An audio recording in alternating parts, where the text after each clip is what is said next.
I, CA Prateek Podar, Chairman, Dibrugarh Branch of EIRC of the ICI, on behalf of the Professional Skills Enrichment Committee ICI, welcome all the participants in today's webcast on role of first impression in negotiation skills of CAs. I welcome to today's resource person, CA Sandeep Gupta, and the event enablers from the Dibrugarh branch of EIRC of the ICI and others present over here. So first, for the introduction of speaker, will proceed, and I myself will introduce the speaker for the session, CA Sandeep Amar Gupta. CA Sandeep Amar Gupta is a breaking growth barrier specialist, backed by 40 plus years of experience, which includes C-suite position. He has been serving clients globally as a speaker, business mentor, mindset coach, and design thinking expert. Known for fosters impact leadership and organizational mindfulness, he also empowers leaders and speakers to draft and deliver captivating messages and shine in the spotlight. He has spoken on various platforms in India and abroad, and has also been extensively published. Sandeep ji has also taught strategic management as at BITS Pilani and theology at DEI Agra, and authored a course in neuro leadership for an American business school. His accolades include the Indian Achiever Award 2022, PSI's Spirit of Service Award 2023, PSI's Presidential Award 2024, and Bharat Ke Mahathi Award 2024.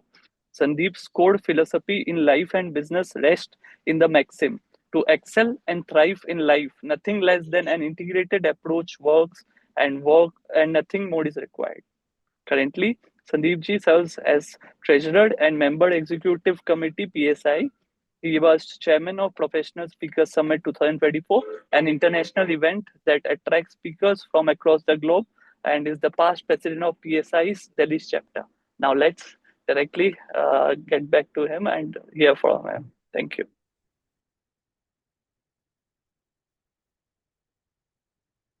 Okay, Prateek, thank you very much for this lovely introduction. And very happy to be a part of this initiative of the CA Institute. And believe me, when I did my CA way back in 79, we had none of these facilities. We had none of these trainings. It was a very different world, totally different world. But today, all of you are so fortunate that the Institute is doing so much for the CA fraternity. And it really gladdens me to see that. Dr. Mishra is a close friend of mine. So when he said that you've got to speak again, this is my third time I'm coming on this platform. Obviously, there was no question of saying no, because I get to meet all of you and I get to give back to the CA fraternity, which has given me so much for the last 45 years. Okay, now jumping straight to today's topic. The role of first impression in negotiation skills for chartered accountants. Do you realize that as chartered accountants, we are negotiating 24/7? We are negotiating at home. We are negotiating for the clients. We are negotiating with the clients. We are representing the clients, whether it's the government, the taxation authorities, or the GST authorities, or even, when you sign the balance sheet, the statutory balance sheet, there's a lot of negotiation. The client doesn't want you to put the observations and you say, well, I'm bound by my ethics, by my moral code to put the observations in the balance sheet. So negotiation, if you really see, right from the time we are born till the time we pass away, it is a constant feature in our life. Now, in today's topic, there are two aspects. One is the first impression. What is the role of the first impression? And the second thing is obviously the negotiation skills. So let me first talk of negotiation per se, and let's you and I be on the same page. And I'm doing this thing for the simple reason. Words have different meaning for different people. like the statutes which we interpret. Why are there two interpretations to the same statute or the same section or the subsection? Because words mean differently to different people. So what is negotiation? Some people believe that negotiation is all about getting your way through. Is that negotiation? Personally, I think that is not negotiation. That is bulldozing. That is manipulation. That is bullying. Negotiation is a discussion where you reach to a common decision. It's a win-win situation for two parties, both the parties.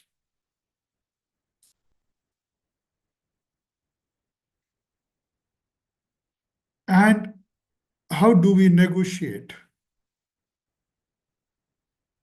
Obviously, there's a technique to it, but what I really like is the Harvard's 4-point principle that sets the background to negotiate, that gives you the principles, that gives you the, what should I say, legs. And what are the 4 principles? Number 1, separate the person from the issue. Now, for example, you are negotiating for your client to sell a property. Obviously, you want that the client gets the best price. And the person with whom you're negotiating, obviously that person would want that he or she gets the best price. Now, the definition of best price for both is different. For me, more the money for my client, that is best. And for him, lesser the money he or she has to pay, that is the best. Now, what happens? If the person, the opposite party, is known to me, is a friend of mine, invariably my emotions would come into play.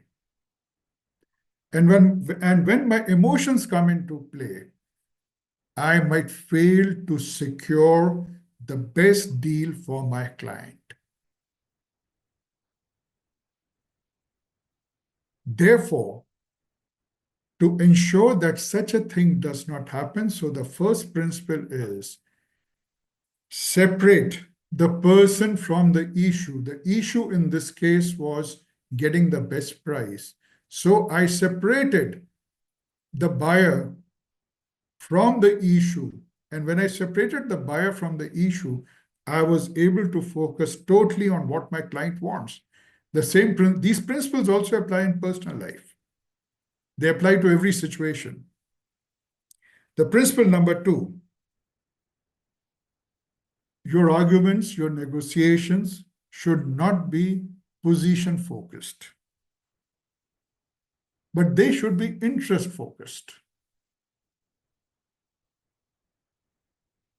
Now, let's assume in the previous example, the person opposite me is a high-ranking official, is a minister. If I start focusing on the minister, my subconscious might say, hey, give him some concession, get into his good books, and he could be of help tomorrow because I'm focusing on the position. Or it could be that I want to position myself so strongly that, look, I am the best negotiator. So the second principle is don't focus on the position, whether for yourself or the other person. Focus on the interest. So what is the interest at that point of time? Getting the best deal for the client. So the first one was separate the person from the issue. The second is don't focus on the position, focus on the interest. Number 3, develop a criteria which the solution should meet. If we don't have a criteria, we don't know what we are looking for, what will we negotiate? Let's put it this way. Our client, in the same thing, wants a minimum price of 5 crores for the property, wants the payment in 30 days,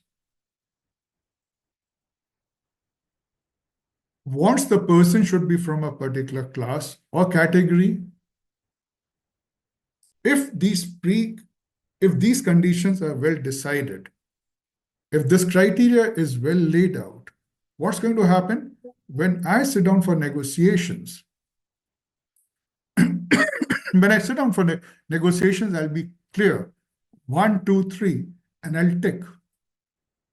Assuming there are 3 parties in front of me. Party 1 is fulfilling only one condition, party 2, 2, and the party 3, 3. It becomes a no-brainer for me that I choose party 3. Now, in case these criteria were not laid out, for various reasons, I could have chosen party 1 or 2 and not met all the conditions of the client. So number 3 is have a criteria ready. And number 4 is always have options ready. Now, since I'm talking of property deals, a number of times it happens. I'm saying, okay, I want 5 crores in 30 days. And the person says, I can pay you in 60 days. What do? Probably you could, if you have an option, you said, okay, you pay me 3 crores in so much time, 2 crores plus so much interest in so much time. So that's an option. So if we apply the 4 principles which I just talked about, which are the Harvard 4 principles, what we find, we have a broad structure of negotiations. But as we go along, I will be, taking you through various scenarios. Do you remember the time when you were a child, when your parents did not give you something, you became adamant and you managed to get it? Okay, some element of bullying and emotional tantrums was definitely involved in that. But if we strip the situation from these emotional manipulation, what do we get? Clarity, options, and argument. As a child, you were clear. Today, I am not going to eat dal.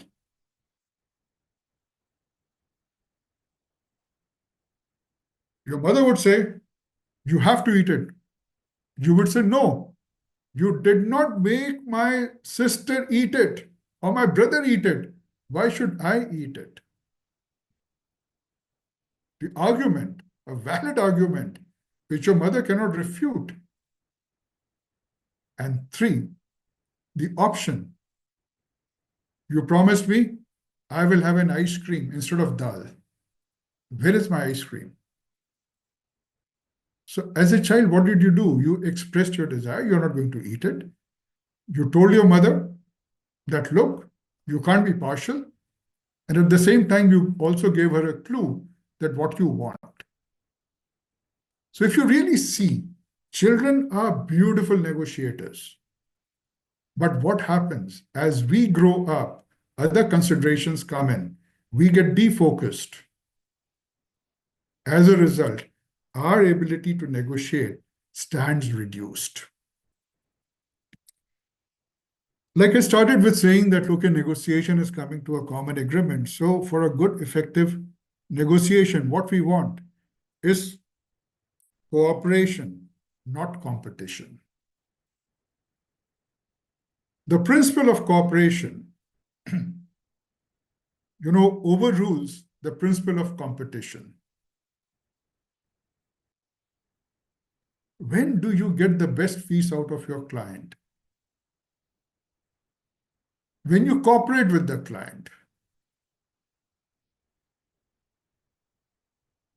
And how do we get it? I'll be expanding on that as we go along. Now, before I jump in to the principle of the first impression and why is the first impression so important, let me also talk of a little bit of brain science. You know, our brains are hardwired. Our brains are hardwired to help us in avoiding pain in any circumstances. There are two brain centers, the amygdala, which is the emotional center, and the prefrontal cortex, which is the executive center. Now, what happens? The stimulus from the external world, when it comes in, it goes to both the centers simultaneously. But it reaches the amygdala faster. Now, this amygdala is only trained and only knows to protect you. So, deriving information from the past incidents or experiences, what it does is it says fight, flight, or freeze. With freeze comes the relax also, freeze or relax. The three things. Now, since negotiations, the future is uncertain. Since in negotiation, the future is uncertain, you don't know whether you will get what you want to get or you will not get it. There's always a question mark. And since there's a question mark, usually if we are not mindful, the amygdala kicks in and tells us, accept whatever it is, be happy, or just run away from it. Don't negotiate or negotiate very hard so that you get what you want. And the negotiations usually fail. Usually fail. So in this background, what we have seen, negotiations are an integral part of our life. However hard we may try, we will not be in a position to skip from them. You look at your personal life, you are negotiating. You look at your professional life, you are negotiating. You look at your social life, you are negotiating. So negotiation is there. Now let's add the brain. We are hardwired so that we do not feel pain. So any situation which has the probability of we feeling pain. Now let me tell you one thing more. Our brain does not distinguishes between imaginary world or the real world. It does not distinguish between psychological pain or physical pain. For it, the pain is pain. So anything which has the propensity or the probability to create pain for us, our brain tells us to run away. And if we run away from the negotiation table, it's a loss, loss, loss, loss, loss. Okay, now let's get into the role of the first impression. If I ask you, okay, before asking you, let me tell you one thing. In today's world of social media,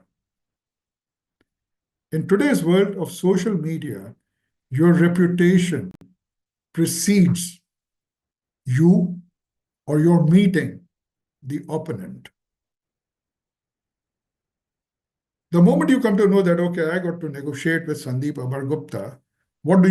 You will go to the LinkedIn or the social media, you'll type my name, have a look on my post, have a look on my profile, have a look what people are saying about me, and form your opinion. So what has happened now? My reputation or my brand value or my image has preceded me. And when I enter the room, you already have a preconceived notion about me. Now, when I enter now you already have a preconceived notion. Now I'm entering the room. how long does it take for you to form an opinion about me? Since we cannot interact, so obviously I wish we could, but since we cannot interact, let me give you the answer. MIT study. MIT study says 2 seconds. It is just 2 seconds in which an opinion is formed of the opponent. Like you are forming an opinion of your opponent, similarly, the opponent is also forming an opinion about you. And believe me, this opinion sticks. Excuse me, let me answer.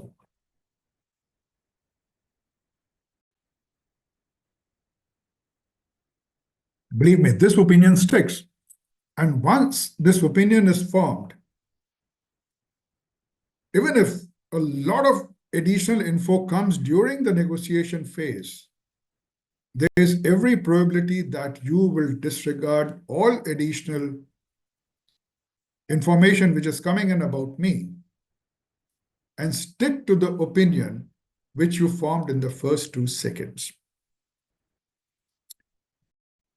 So in today's talk, it has been divided in 4 parts. The power of the first 7 seconds, mastering presence and confidence, building trust and rapport quickly, and influential communication talks. Now, since we are forming an opinion in 2 minutes, don't you think section 1, that is the power of the first 7 seconds, becomes highly important? Now let me tell you why is it important. You see, in the first 2 seconds, you have formed an opinion about me. It's a perception. And the perception usually rests, or is usually, is this person trustworthy or not?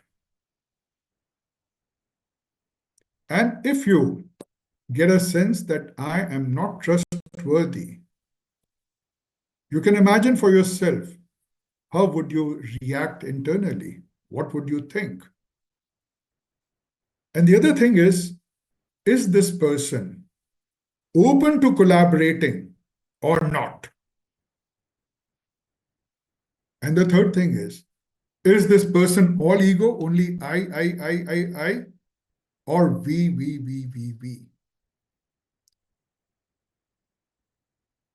Now, let me share a real life example with you.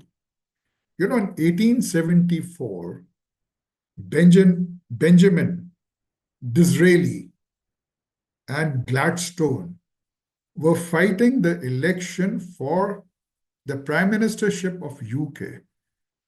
And this was very important. 1874, UK was ruling half the world. So this man who won the election would have ruled half the world. There was a lady whom both these candidates took her out for dinner. Obviously, on subsequent days. So after both the dinners, the press was very curious that what did they talk and what did the lady say. So the press asked that lady, how was your experience? Now listen carefully. She says, after having dinner with Mr. Gladstone,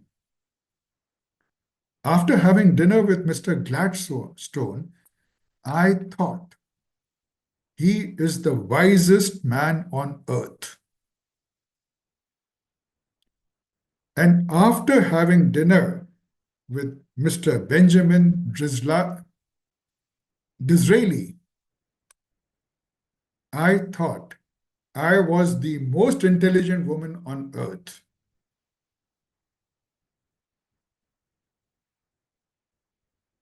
Whom do you think won the election? It was Disraeli who won the election because he came from the space of we and involved the woman in his talks and made her feel good. Whereas Gladstone did create an impact on her, but since he came from the position of I, the woman chose to support Disraeli.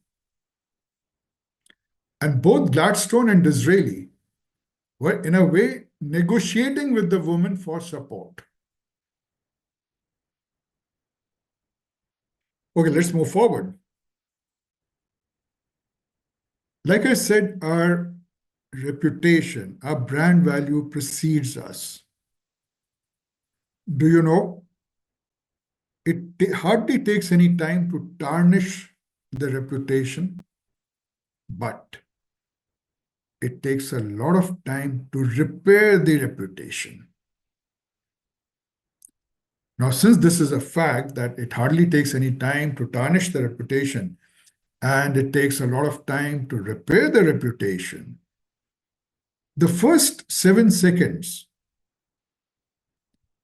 become all the more important.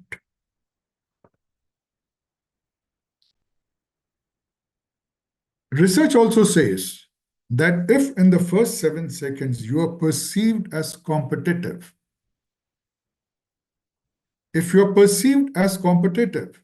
then the other party treats you with suspicion.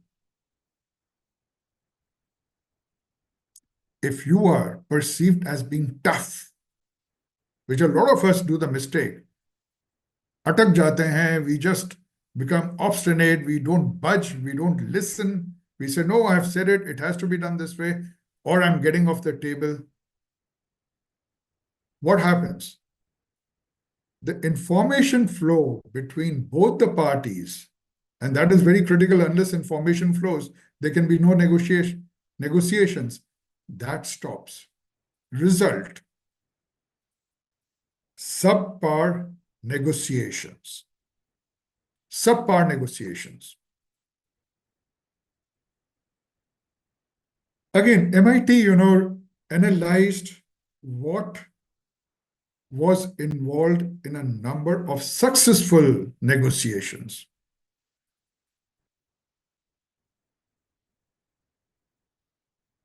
You might think that, okay, it was the data, knowledge, expertise in playing with words. No,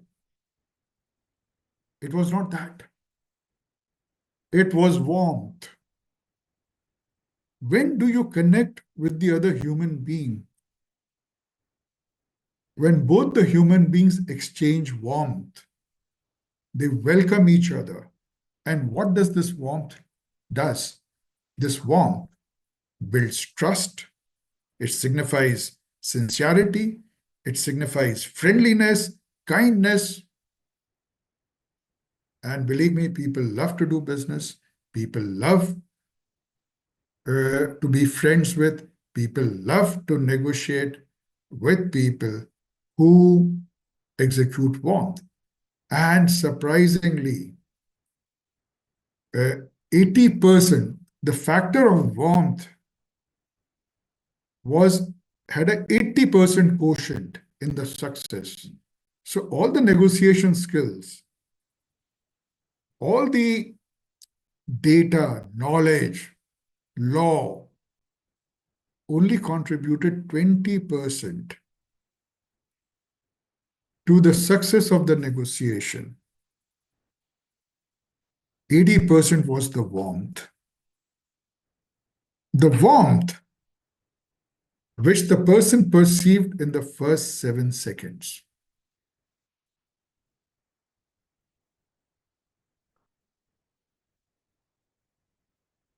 Therefore, when we get down to the negotiation table, the first and the foremost thing is that the first impression has to be positive. You need to be perceived as cooperative, not competitive.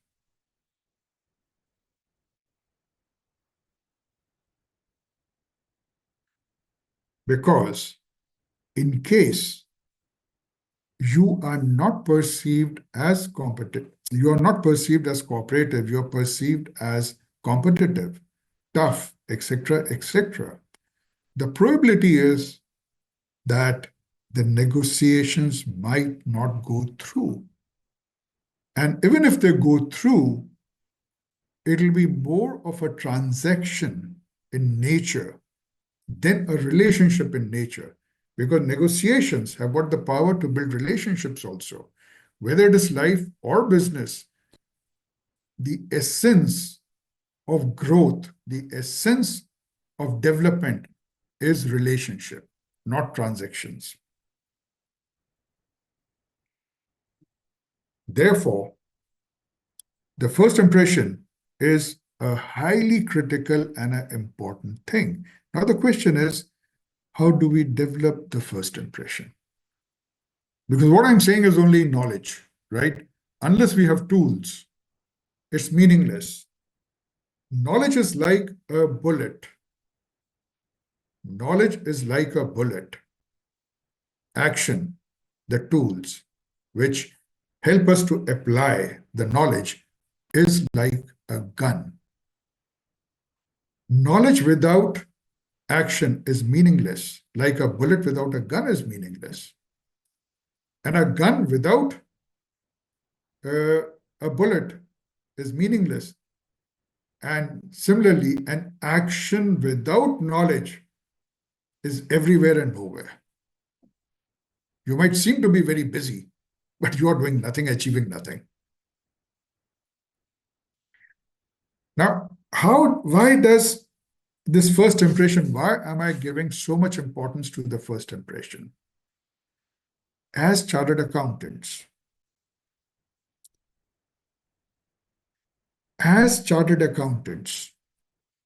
we are always involved in high-stakes situations. Like I said earlier, it could be signing the balance sheet. It could be negotiating. It could be X. And if at that point of time, you come out as a closed person, you don't come out confidently. You come out nervous. You come out unprepared. What's going to happen?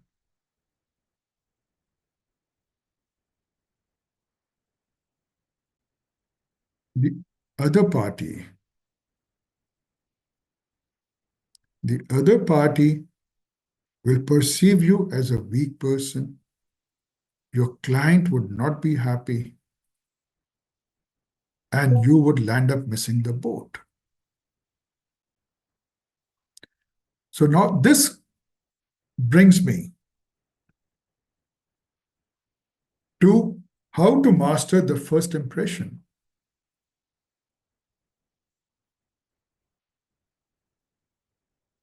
It is usually, what do we say?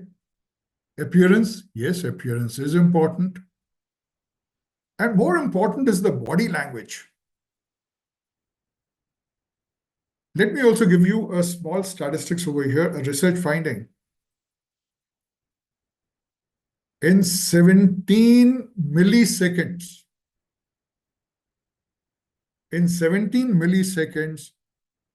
our brain assesses the body language of the person in front of us. So even before you realize, your body language has communicated a lot of things to the opponent party. And more important than the body language is the tone and the smile.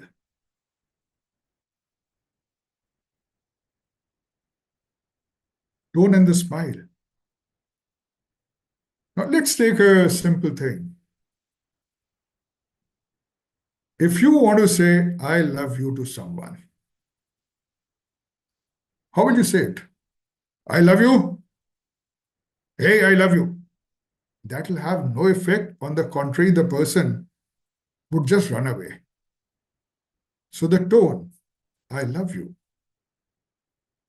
becomes very important. Similarly, if you want a favor from someone and your tone is showing irritation or anger, I'm sure you'll not get the favor. And a smile. It is said that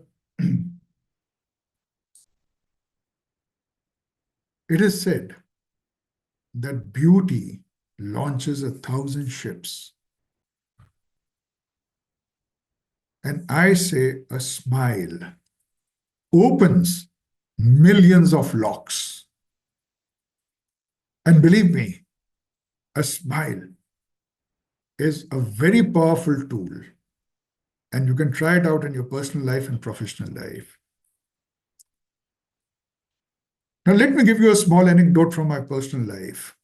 When I was in active practice, before I became a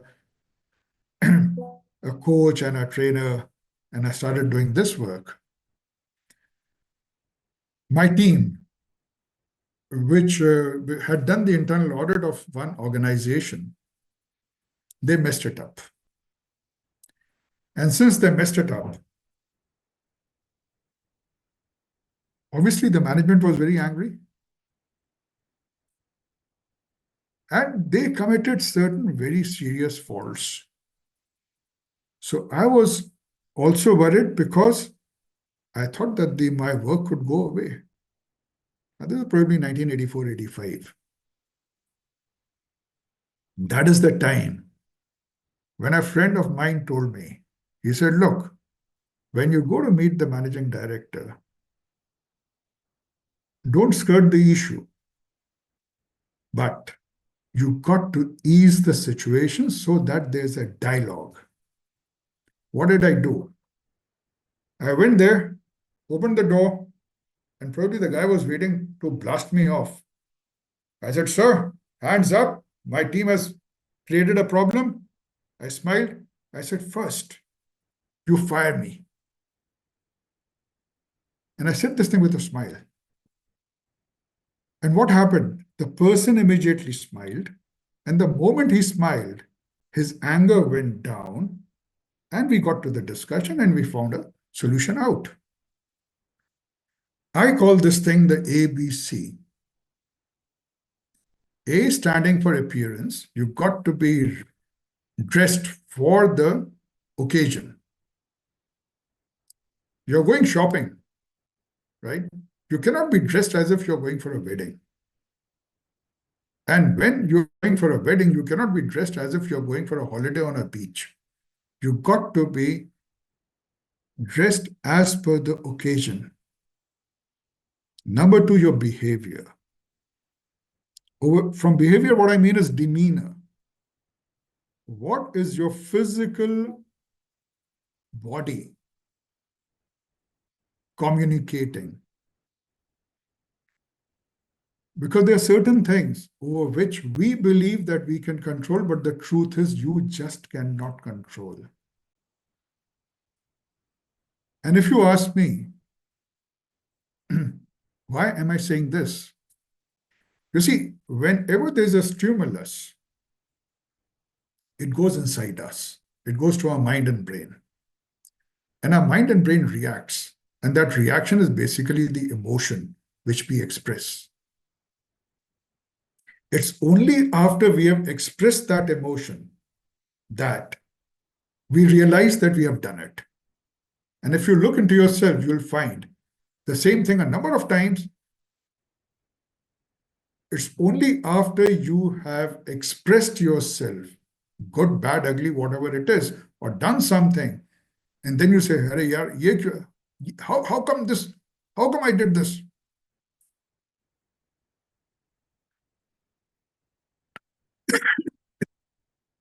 And the third is communication. Third is communication. And what do you need to communicate? In the first impression, I am friendly. I am powerful. When I say powerful, it's not for the sake of dominating. It is for the sake of communicating that, look, you cannot steamroll me.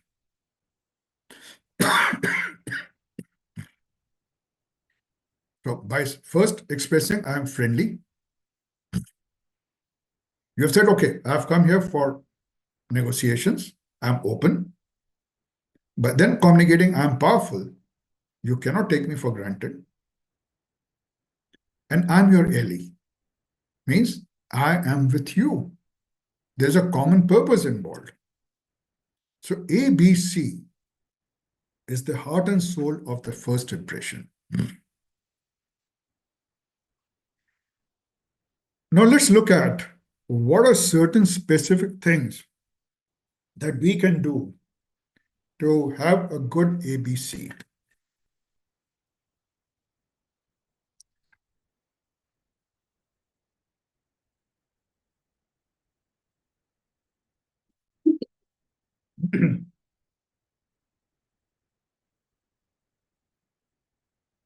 You see, whenever we meet physically, the first impression starts with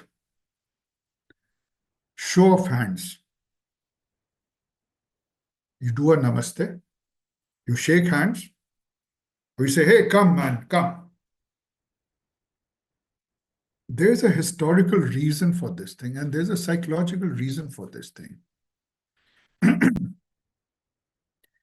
It is a communication that, look, I am not armed, I am open.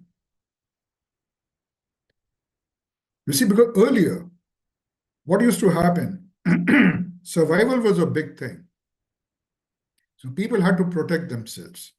And when people had to protect themselves, they used to carry weapons with them and they would conceal it.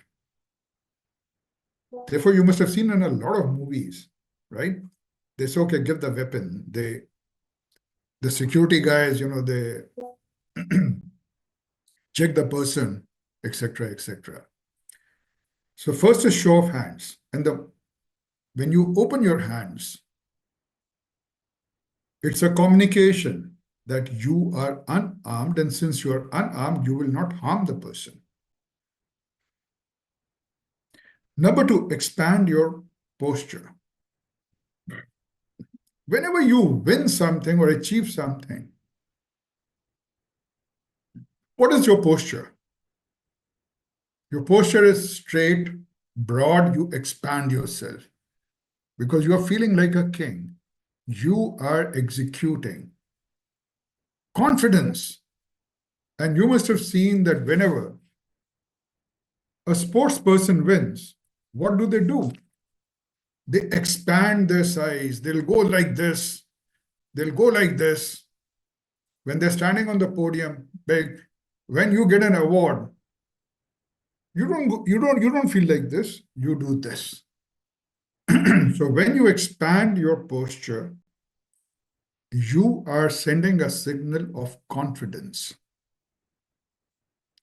You are sending a signal of being your own self. Number three, make eye contact. Make eye contact. Because when you make eye contact, certain chemical reactions happen inside us. And we tend to get at ease. But okay, mind it. But you make eye contacts and you are thinking something different in your mind, that will not work. You need to be genuine and authentic while making eye contacts. If I'm making eye contacts with you and saying, okay, I will show you, then what's going to happen? You will be having an eye contact, but your expressions would be, or your body language would be communicating a threat to the person. We have been told that, okay, we should be very good in small talks. Yes. But when it comes to negotiation or developing a relationship for negotiations, small talks take you nowhere. You got to put aside the small talks. Don't talk about Shah Rukh Khan and Amitabh Bachchan and Aishwarya Rai or Bill Clinton. Just don't talk about them. Why?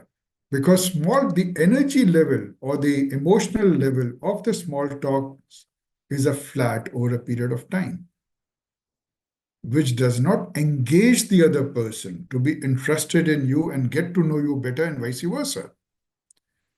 Have, have a meaningful dialogue. Something, which is common to both of you, something which is of interest to both of you. In that case, you will find that, okay, you might start at a low emotional level, engagement, but as you go forward in time, the emotional engagement will keep on increasing. And higher the emotional engagement is there, easier would become the talks on the negotiation table.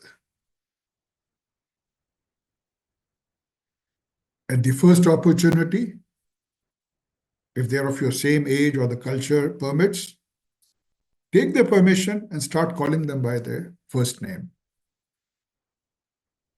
If someone says, "Hello, C.A. Verma. Hello, Mr. Hemant Verma," how would you react? And I say, "C.A. Verma, can I call you by your first name?" You say, "Yes." I say, "Hi, Hemant." The moment I take your first name, a lot of defenses gets dropped. And once the defenses are dropped, you see, the road forward becomes easier. Like I said, find common factors. Now, the biggest challenge which comes and which surprisingly ruins most of the negotiations is you not allowing the other person to talk. You are just talking about what you want. So the principle is, let people talk about what they want. Let them talk about themselves. And your job is to bring out the best in them, show them in good light, share their excitement.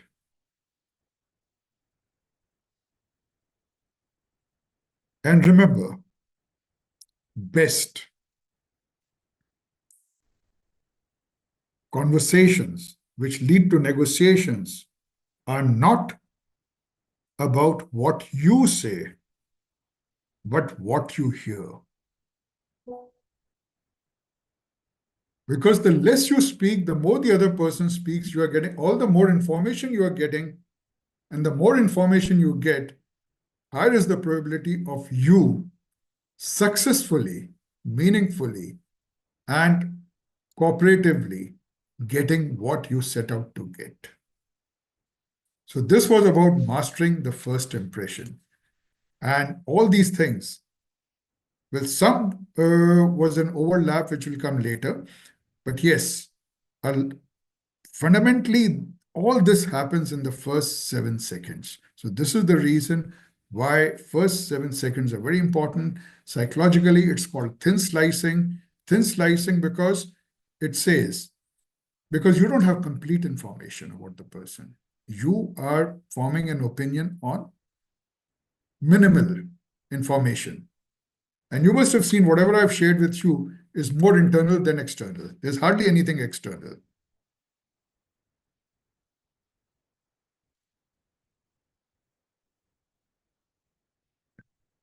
Now, let's look at an example. Let's say a senior chartered accountant is brought into negotiation with government auditors, right, on behalf of a client. Starts the meeting by confidently introducing himself or herself, offering a firm handshake. Now, when you shake hands, a lot of people have got the tendency that they press your hand so hard, or you press someone's hand so hard that it pains. No, the pressure has to be matched by your pressure.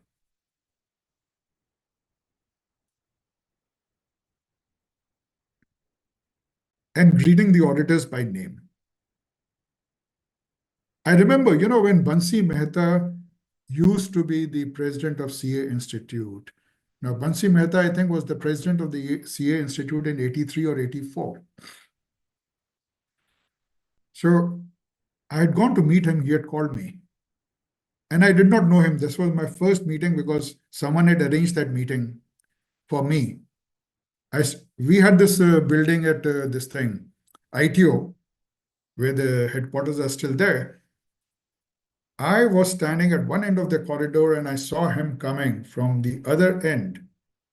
And he said, now, Bansi Mehta is a very senior guy. In case you don't know about him, you should research. He was one of the icons of the CA fraternity. He says, hello, Sandeep. Now, I was very skeptical. I am just a young chartered accountant, 26 years of age, have just 2 years or 3 years into practice, and I'm meeting one guy who is a national figure. And the moment he said, hello, Sandeep, he put me to so much comfort that I could speak to him very easily. Had he not done this, believe me, I would have spoken, but it could have been, I could have stuttered, I could have said half the things, not half the things, come out of the room saying, oh, I forgot to say this thing. But no, nothing of that happened. And they open with, I look forward to working together to resolve this fairly. There's no threat, there's nothing. We have said we want to resolve, which means I will put my points, you put your points, we'll come to a common ground and put this problem at rest. In the first minute, they establish professionalism and set the tone for the collaboration, the outcome. The successful negotiation that reduces penalty by 40%. Now, in this case, it reduced the penalty by 40%. Now, this is a live case which I picked up. Okay. So the first impression sets the tone for the entire interaction. Similarly, Barack Obama, his 2004 speech, when he was not the president, he walks on stage confidently, speaks, right? And even before he spoke a single word, people knew, or they had got a perception, or they made up their perception that here stands our future leader.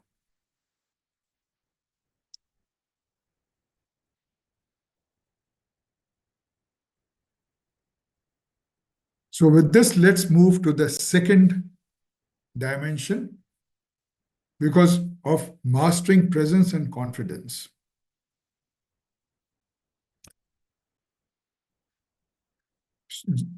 So far, we have spoken of the first 7 seconds. An impression has been created. We have created a positive impression. But is that end all? No. We have to take and develop that perception into a state in which we can have our way. When I say our way, I mean what we aspire to get out of that negotiation.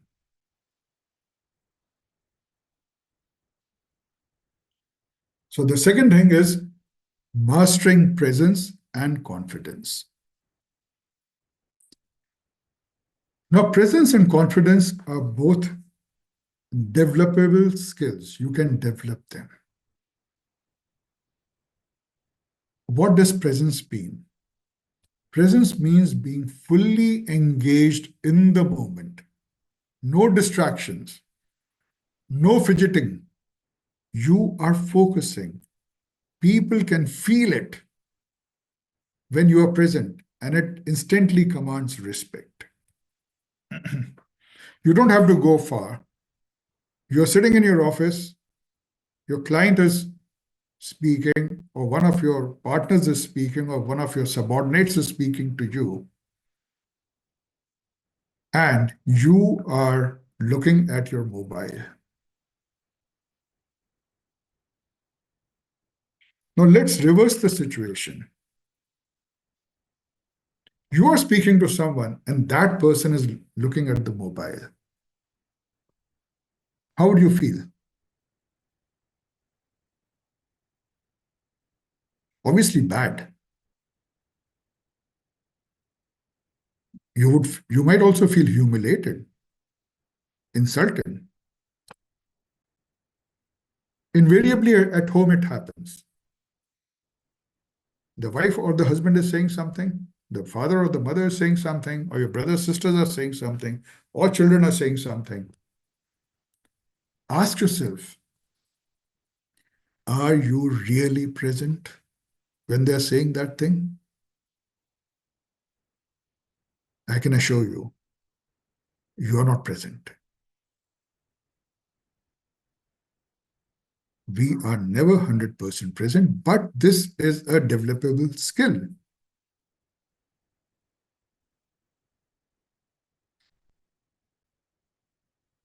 And if you are present, people immediately are drawn to you and you start commanding respect. Let me share another MIT study. Now, MIT is surfacing in the talk because MIT has done a lot of work on this thing, has done a lot of work in this area.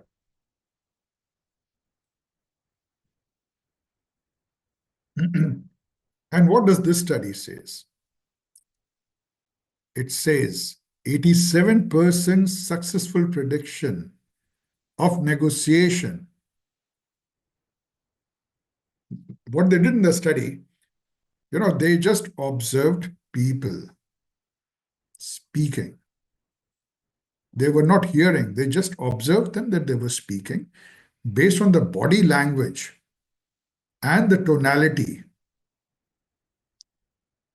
the waves going up and down, 87% times they were successful in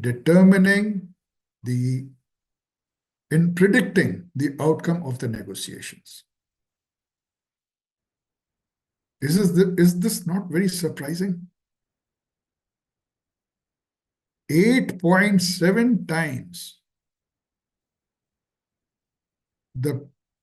they were able to predict, 8.7 times out of 10, they were able to predict what the outcome of the negotiation would be only on the basis of observing the body language and seeing the wave chart, the way the voice was going up and down, the pauses, etc., etc.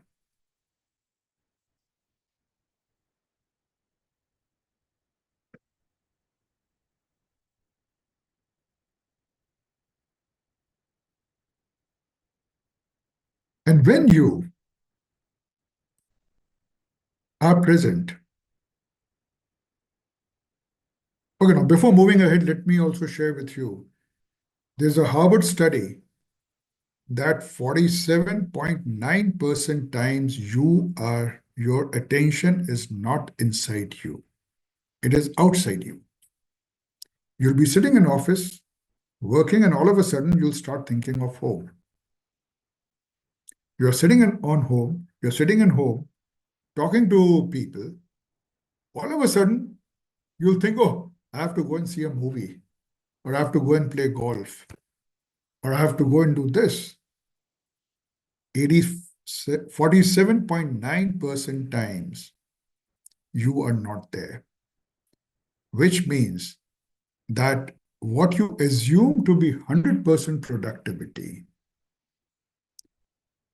is just 50%. Whatever you're achieving, you could achieve double the amount if you train your attention to be with you 24/7. I'll just give you a few tips which will help you in your profession as well as in your personal life. And when you do this, you give complete attention to the other people. They get so enamored by you. They want to be with you and they want to listen to you, and it's called charisma. Okay, to train your attention to be with you, it's a very simple thing. Every morning, every evening, for 5 minutes, if you take out time, close your eyes, bring your attention to your nostrils, and all you got to feel is the in breath and the out breath. People who do yoga, people who do pranayam, they would be knowing what I'm talking about. Your job is only to focus on the nostrils and feel the sensation of the air going in and the sensation of the air coming out. What's going to happen? After a few seconds, thoughts will start coming into your mind. Sometimes you'll realize that you have moved away from your object, that is feeling the sensation. Sometimes you won't. The moment you realize that, okay, thoughts are coming, just bring your attention back to the nostrils. The only requirement from you is do not be harsh on yourself. Do not judge yourself. And if you keep practicing this thing for a couple of minutes in the morning and a couple of minutes in the evening,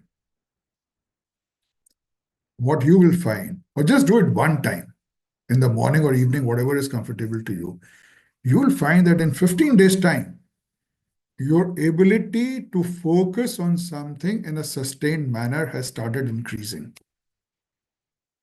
And when your ability to focus on something in a sustained manner increases, you start observing more. Observation leads to more information. More information will lead to better judgment. Better judgment would lead to better decision making. And better decision making would lead to a happier and a more prosperous life. So I've given you a small tool which can change the entire way you think, you comprehend, you act. It will not only help you to become a better negotiator, but it will also help you to be a better person in life and profession. Now, coming to charisma, like I said, it is a developable skill. You can develop this thing. Charisma means that people want to be with you. They want to follow you. They want to hear you. And three things come into charisma. Presence. When your presence is felt, you derive power. People perceive you as powerful, you automatically get power.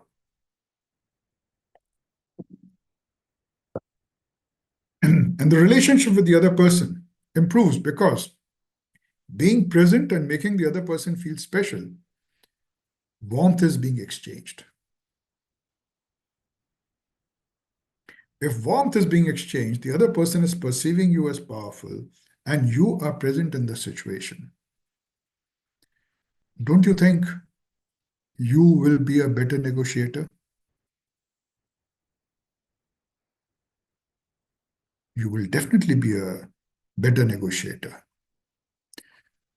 If you recall, I had said that 17 milliseconds expressions, the other person can read your facial expressions and your body language in 17 milliseconds. If you do the practice, what I told you, you'll find that since you are present, you are absorbed, the other person would fail to do this. Now, presence, which leads to charisma. Let me give you a formula how to develop it.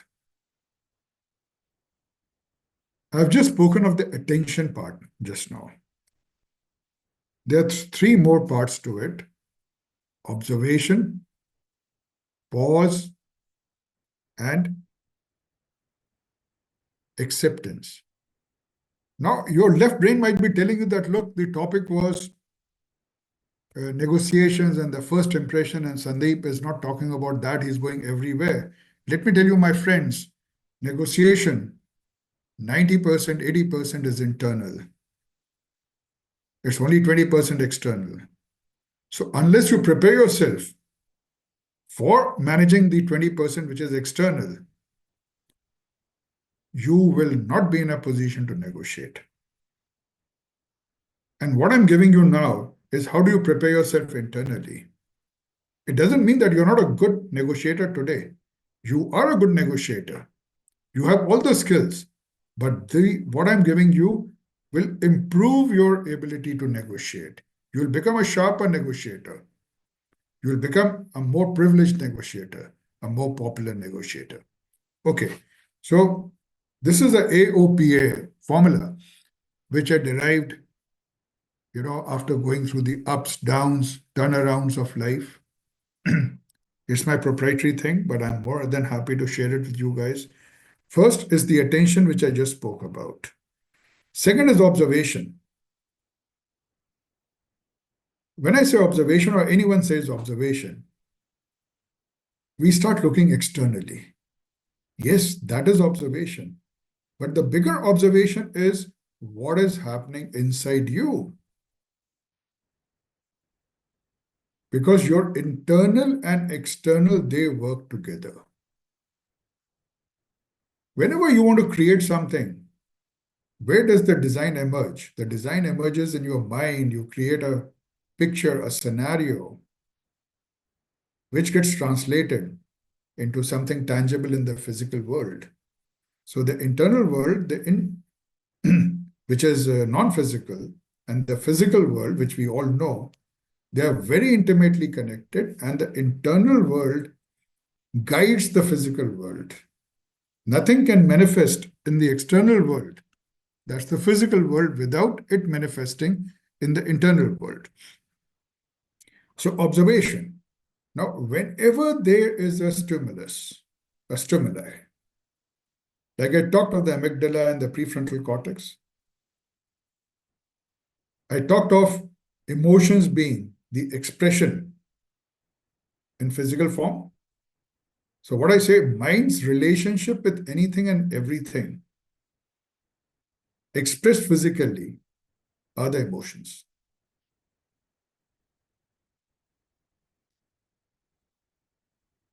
Now, have you ever observed that whenever you get angry, there are changes which happen in your body before you really start shouting or expressing anger? Whenever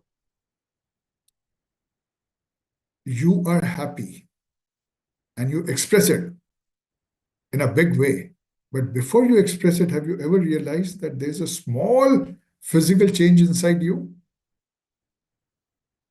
If you have not done it, if you have not done it so far, if you have not observed it so far, observe it today. There's an internal reaction to everything which is happening with every stimulus, and then there's an external reaction. So observing and getting to know that internal reaction gives us the ability to manage our external. So second is observation. Learn to observe what is happening inside you so you could manage your external world. The third is pause.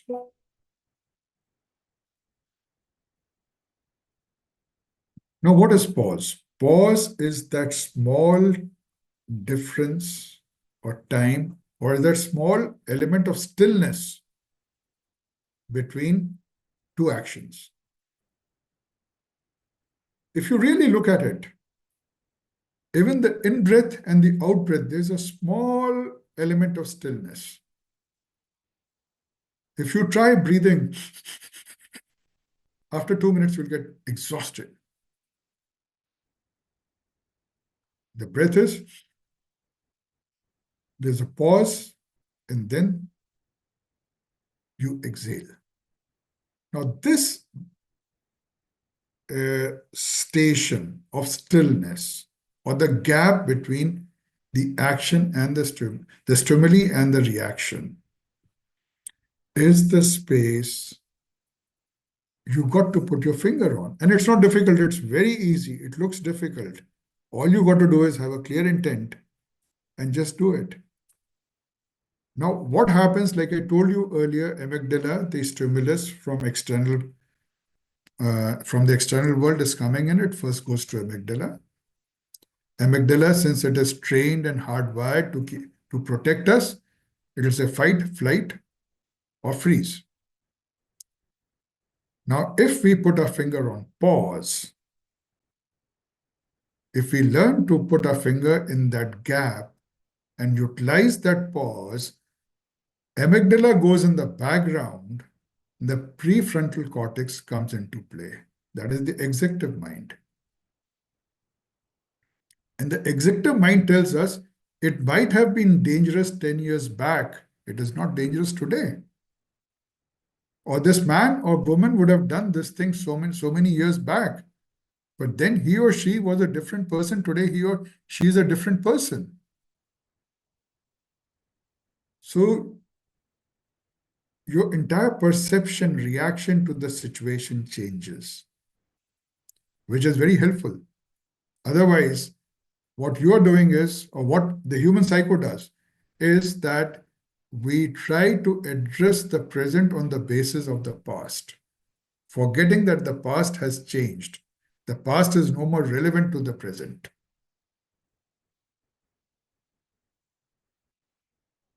And the mother of all is acceptance. How do we accept things?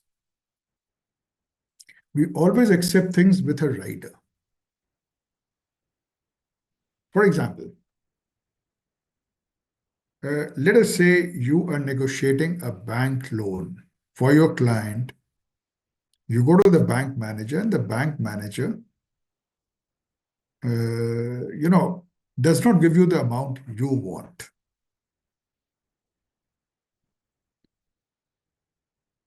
The truth is, you wanted 5 crores, you have just got 3 crores. But the way our brain thinks, oh, the guy gave me only 3 crores, probably he wanted a bribe. Probably this was the reason. Or he is a very stingy man. He or she they are not customer friendly. So we have put all these riders and explanations and situational stories in our mind. As a result, how do we fulfill the gap? Or why did we get only 3 instead of 5? That takes a back seat. And the story we have told ourselves takes the front seat. And we are never in a position to find the solution. Had we said, okay, brilliant, at least I've got 3. What do I do now for the balance 2? So instead of my mind telling me stories, my mind or brain would have started working on how to fulfill the 2. The same thing could happen in an appeal. Oh, the bench was bad. Oh, the commissioner he's a corrupt man or a corrupt woman. Or this guy is not client friendly. Oh, the system is bad. So let's forget everything, whatever the reality is, just accept reality as it is. Fair enough. System is bad. But the fact is, I wanted this thing, and my client wanted this thing, and I've got only this thing. What do? Because by saying system is bad, you cannot change the system. You have to work within the system. So it becomes very important that we focus our energies on how can we, whatever the gap is, how can we fulfill the gap? So this AOPA formula, right? Attention, observation, pause, and acceptance.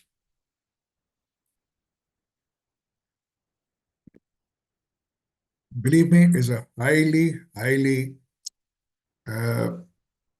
powerful formula. It has the capability of changing your mind, changing your life. All it takes is a pure intention and some sincere effort. And you will start seeing results in 15 days. And obviously, if you manage to hold your attention, be present, develop the charisma, you can jolly well imagine on the negotiation table or in life, because we are negotiating through and through. So in life or negotiation table, how effective and efficient you would become. Again, I'm not saying you guys are not effective and efficient. So let's put it this way.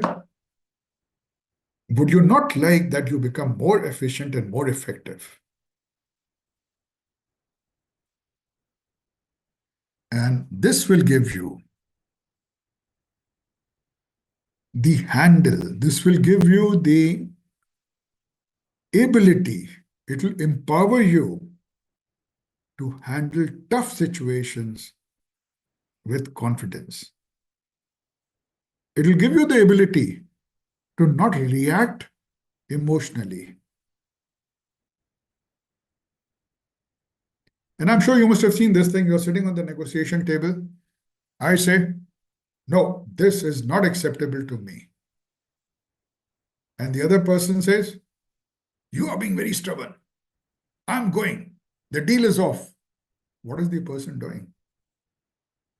The person is reacting emotionally. Will the emotional reaction take him anywhere? No. But on the contrary, if he or she has learned the art of observing, and the moment that indication happens inside the body, he or she will get to know, I am going to behave this way. I have got triggered. And the pause will help the person to control the behavior. And when the behavior is controlled, the person will not react this way. On the contrary, the person would say, okay, fine, fair enough. Let's see what can be done. These are our demands. Sir, if you're not open, how can we proceed? And you can very well imagine both the scenarios, that which would be a better one. Obviously, the second one is a better one.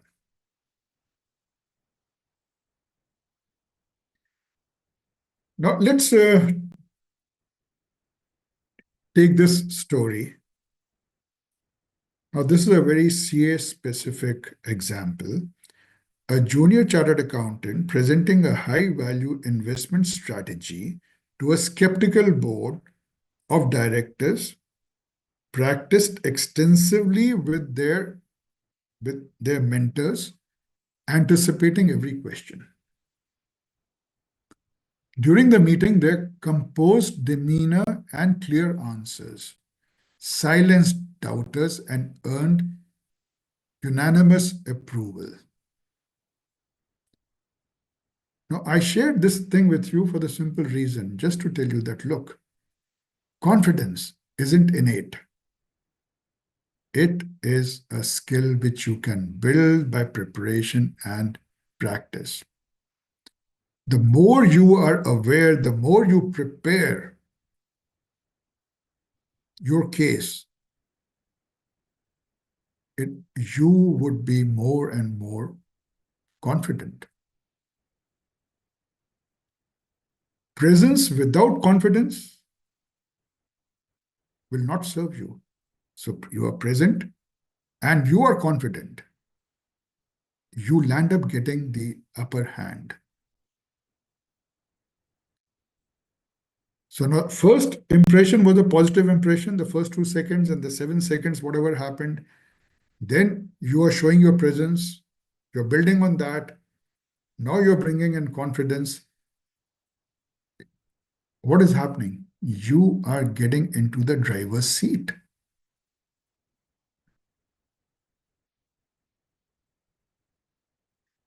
Now, Meryl Streep. Meryl Streep is a Hollywood actress, a very well-known actress. When she started her career, she went for an audition for a movie. The director dismissed her and said, "You are not fit for this role." She did not react emotionally. All she said was, "Sir, can you give me a chance?" The director said, "Okay." Then instead of taking the director's words to her heart or reacting to them, without faltering, she delivered her lines with poise and quiet confidence. Result, the director changed his opinion. She got the role, and an illustrious career of a brilliant actress got started in Hollywood. And Meryl Streep has ruled the world for a very long time. So what we have done, the first impression is there. We have got our presence into place. We have talked of the confidence. Okay. Now, let's talk of building trust and rapport. That is the third layer. Okay.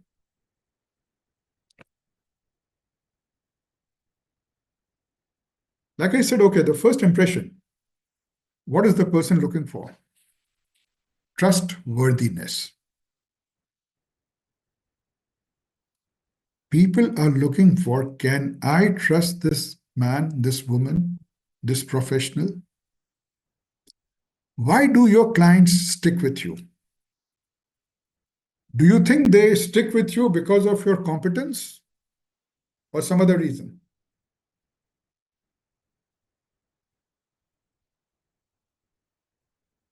They stick with you because they trust you.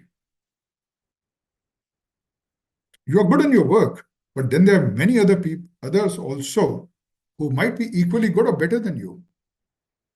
And the client knows it. But the client still sticks with you and says till the time CA so-and-so does not give his opinion or her opinion, I will not move, or instructs his office, nahi, jage, go and talk to the CA or consultant. If she says it is right, we'll go ahead, otherwise no.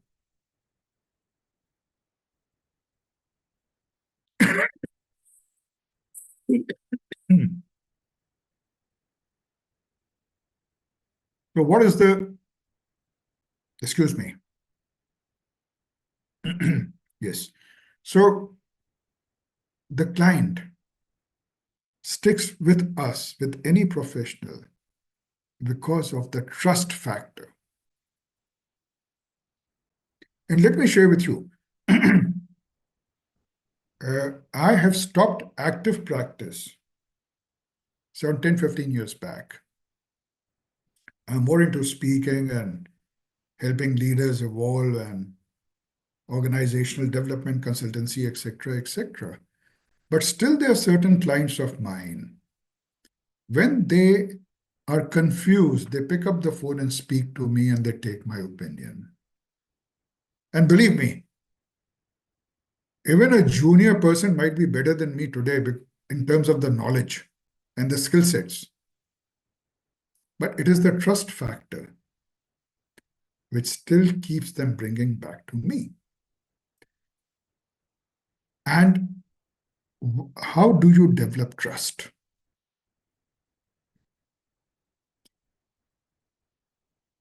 You develop trust by being authentic.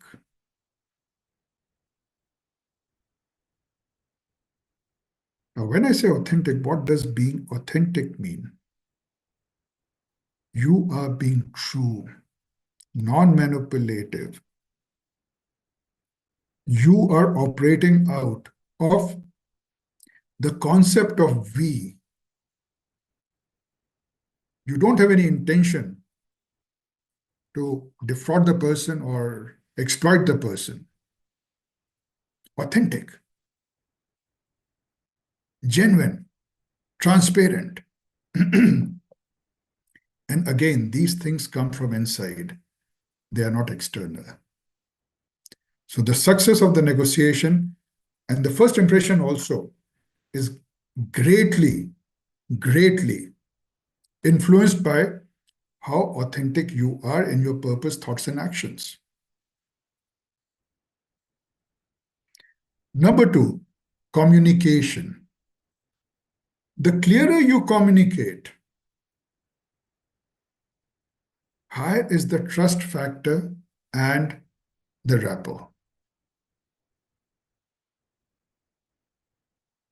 If I say, well, maybe I could do this, I don't know, let me talk to so and so. So what are you thinking? You'll say, okay, this man doesn't want to share with us. And if I say, okay, let's assume Smita is in front of me. Smita, this is a glass. Okay. This is a bottle. And this is all I have. She will develop faith in me because I am speaking the truth. So speak clearly, because we think we are being very smart, but we forget that the others are smarter than us. And a number of times, we misread the signals which come. Like I was talking to yesterday in one of the talks, I was telling the speakers community that, look, after you have delivered a talk, there's a lot of clapping. You believe that you delivered a fantastic talk. In your heart to heart, you know that there were certain things missing. But you allow that thought that it was fantastic, this is the reason so many people are clapping, to penetrate your mind. So what are you doing? You are stemming. You are putting a full stop to your growth.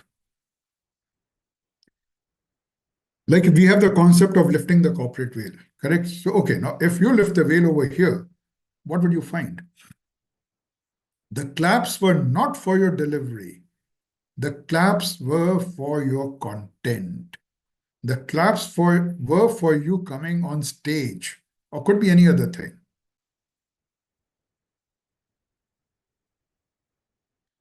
So you got to be open to also read the information which is coming in.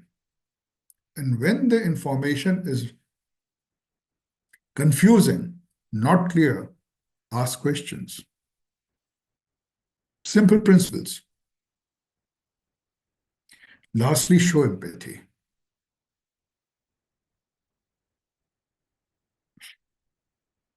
Show empathy.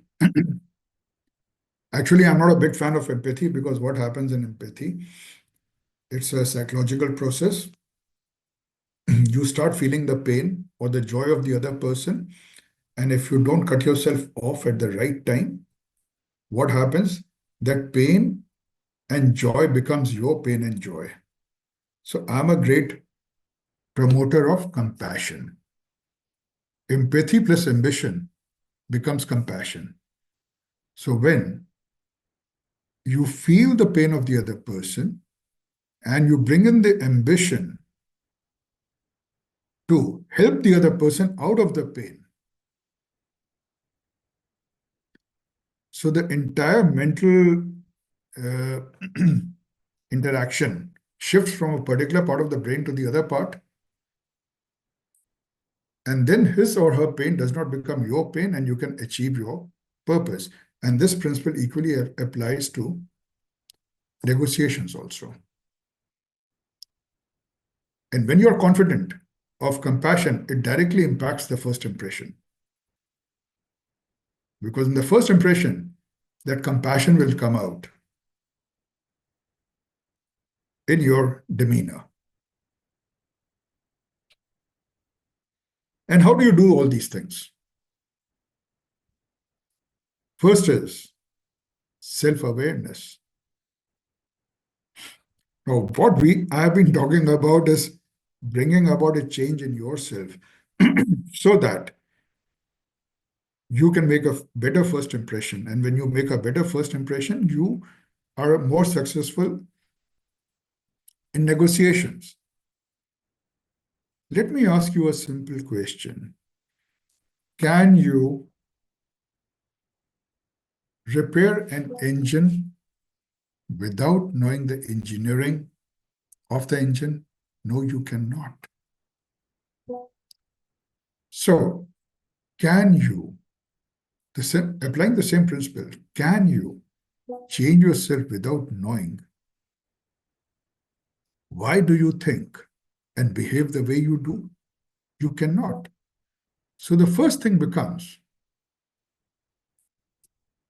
that you got to dive deep inside yourself, understand why do you think and behave the way you do. In simple words, develop deep self-awareness.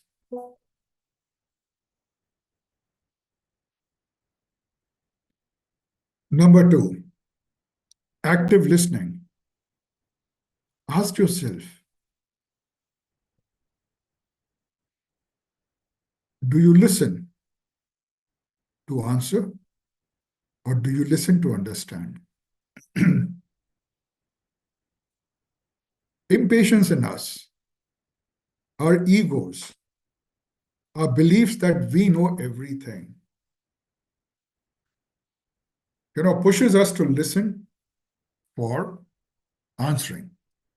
And a number of times you must have seen a lot of people, even before you have completed a statement or a question, they're giving you an answer. They're giving you an answer. Now, again, let me share a real life incident with you. There was one gentleman, a highly decorated person from the government of India. He was the advisor of the company in which I was involved. I've got a question, okay? I'll put after another 10 minutes, I'll pick up the questions, okay? So we were sitting in a meeting and I was handling that gentleman. So the other party started asking a question and this man, listening half the question, started answering it. It was totally tangent. It had got no relationship to the question. And I had to nudge him multiple times, sir, the question is this and what you are speaking is this. Out of politeness, that party was not saying anything. They were quiet because he was a very senior man. But the truth is, that meeting was a fiasco, was meaningless because he did not listen. And when he did not listen, they lost interest. So active listening, be there. Active listening would come from presence. Be there, listen to that person and make the other person feel very important. I shared that example with you of Disraeli and Gladstone. The lady said, after the dinner, I thought Gladstone was the wisest man on earth. After the dinner with Disraeli, I thought I was the most intelligent woman on earth. The difference, Gladstone spoke about himself, did not allow the lady to speak. Disraeli allowed the lady to speak, did not speak about himself. Disraeli listened to understand, Gladstone listened to answer. Positive body language, I've been talking of the positive body language through and through. Commonalities, I spoke of commonalities for any relationship to develop. You need to find common factors. After all, even negotiation is a relationship. And if you could take it beyond the negotiation table, the dealings on the negotiation table become easier. And when does the person take it beyond the negotiation tables? If the first impression is very good. And this is the reason majority of the business deals don't happen in office. They happen over drinks or dinner or on the golf course. Empathy, we just discussed empathy, compassion, and lastly, ask open-ended questions. The questions we usually ask, either there's a very short answer to it, or it's a yes-no answer.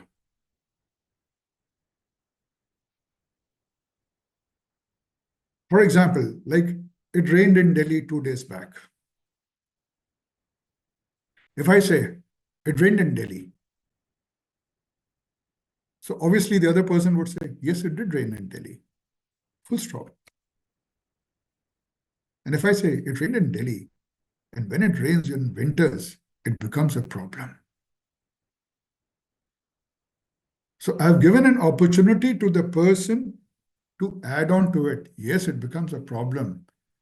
You see, you're wearing heavy clothes, everything is muddy, etc., etc. It's foggy. And then you can take the conversation forward. Ask open-ended questions. For example, what would you like to achieve rather than do you want this thing? Yes or no? Or what is the reason behind this thing? Why do you want to sell the property? What is the trigger which is making you do this thing? There's so many questions. When trust develops, barriers break. So we are seeing the connection now. First impression, presence, confidence, trust. And when trust is developed, warmth is there. When warmth is there, the barriers are broken and a rapport is built. And when a rapport is built, because of the first positive impression, even the hardest of barriers can be easily broken. And since in the first impression you communicated, or we communicate that we are open, I'm your friend, I'm powerful, I'm your ally.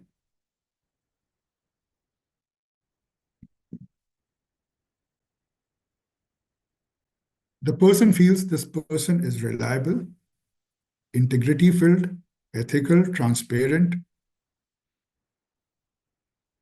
He or she is upfront about the limitation, risks, etc., etc. Transparency builds credibility and respect, and you come to what should I say? You come to a mutually beneficial arrangement or a decision or an agreement. Now, and the last is influential communication tactics. And you see, now I've been talking about the tactics. There's certain overlaps. Yes, what you got to do is you've got to develop the art of closing. If things do not go your way, don't put a full stop over there. You don't need to put a full stop. What you need to do is leave the table with doors and windows open to come back again.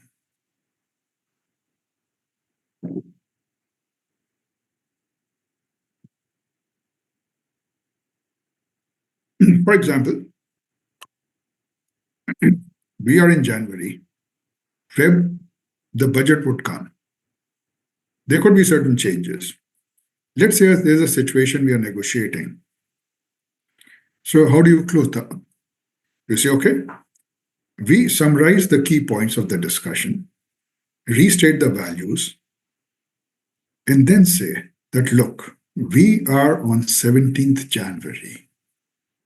On the 1st, the budget would be declared, which could change the entire thing. If we do it now, these are the benefits.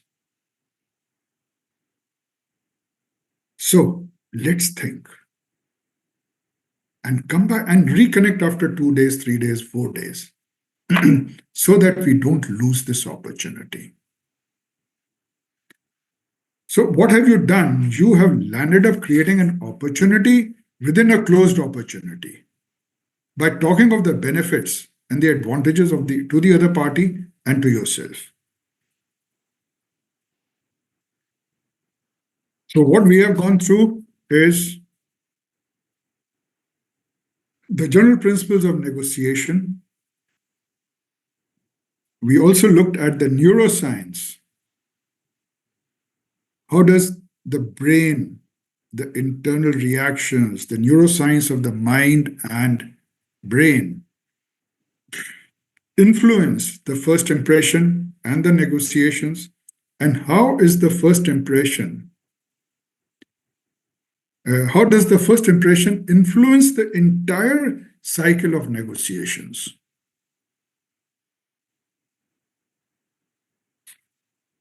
And before I close and take up the questions, I will leave you with one thought. Negotiation isn't just about numbers. It's about the impression you leave, the trust you build, and the way you make others feel.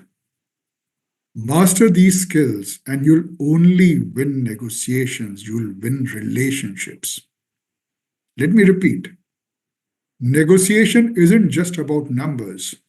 It's about the impression you leave, the trust you build, and the way you make others feel. Master these skills, and you will not only win negotiations, you'll also win relationships. And to achieve this point or this status, your first impression has to be a very powerful impression where the person does not feel threatened. The person feels that you are collaborative, you are trustworthy, you are open. So, gentlemen and ladies, this was about the role of first impression in the skills of negotiations for chartered accountants. And I'm open to questions now.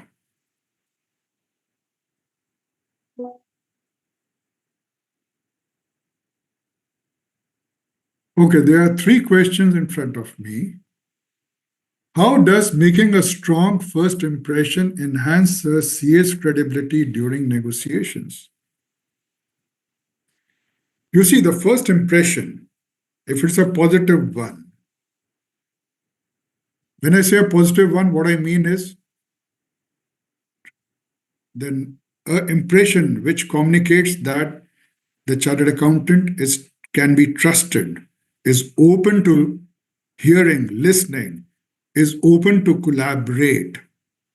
The credibility goes up in the eyes of the opponent party.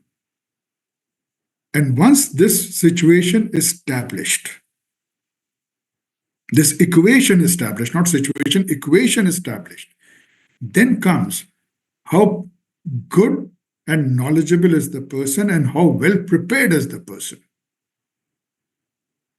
The first and the foremost important things is you got to open the doors to walk in and make the other person listen to you. This is the reason the first impression is a very crucial thing. And like I said, In today's world, because of social media, your reputation, your brand precedes you even before you have reached the person or the negotiation table. People are aware of you with a particular perception. And now, within the first 7 seconds, out of which 2 seconds are the initial thing, they either confirm or reject what they had in mind and form a fixed opinion.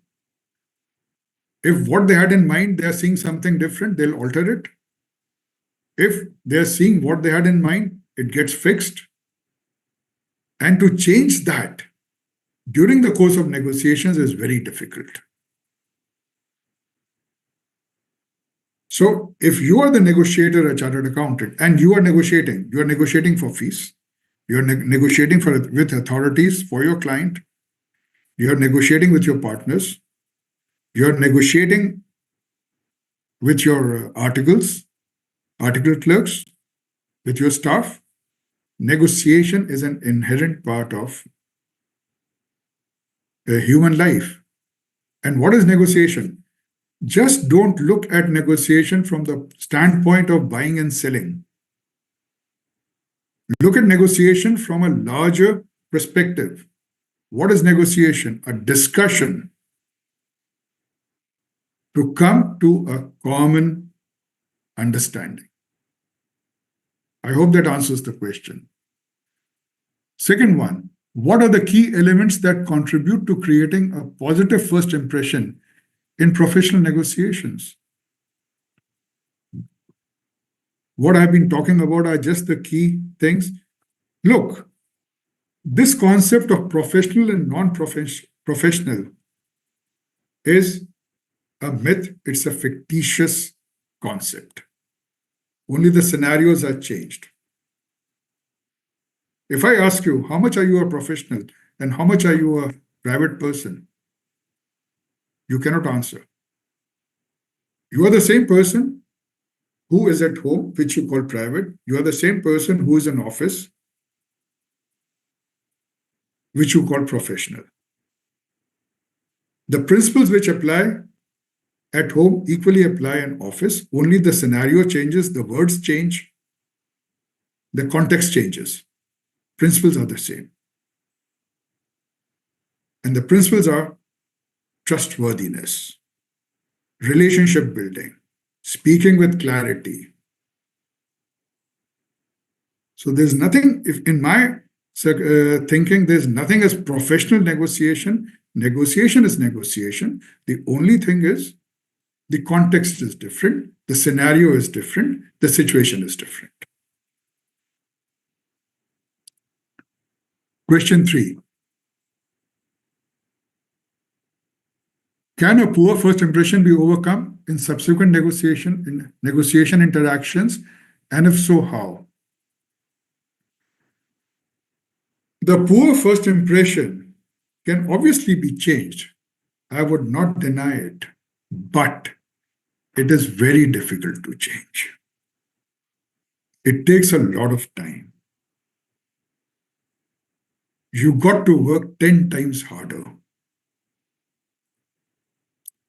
Because what happens the moment I make up my mind that Sandeep is not trustworthy, okay, then whatever Sandeep is saying, I will keep on deflecting it and I won't listen to Sandeep.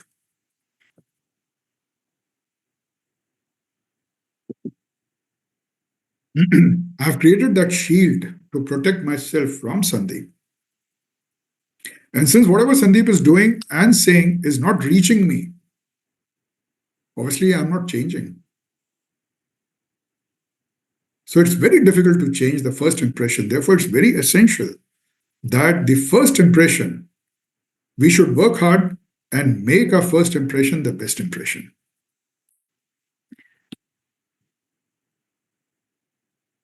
I think this is all. I don't have anything else. So I would just hand over the mic back to and Dr. Samit, C.A. Verma.